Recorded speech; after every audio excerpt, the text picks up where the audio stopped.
श्रीनगर में Kashmiri state investigation agency ने कई मकामात पर छापे मारे। एसआईए ने श्रीनगर, अनंतनाग, पुलवामा और कुपवाड़ा में कई मकामात पर छापेमारी की। एसआईए की छापेमारी सोशल मीडिया के गलत इस्तेमाल और अलहदगी पसंद सरगर्मियों को लेकर की गई थी।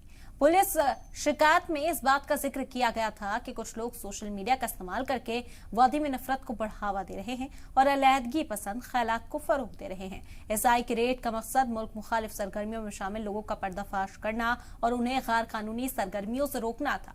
छापेमारी के दौरान एसआईए को बड़ी कामयाबी हाथ लगी है। छापेमारी के दौरान एसआईए ने कुछ मोबाइल फोन और सिम कार्ड भी बरामद किए हैं। इसकी जांच के बाद कुछ लोगों पर सख्त कार्रवाई की जाने की भी तैयारी की जा रही है।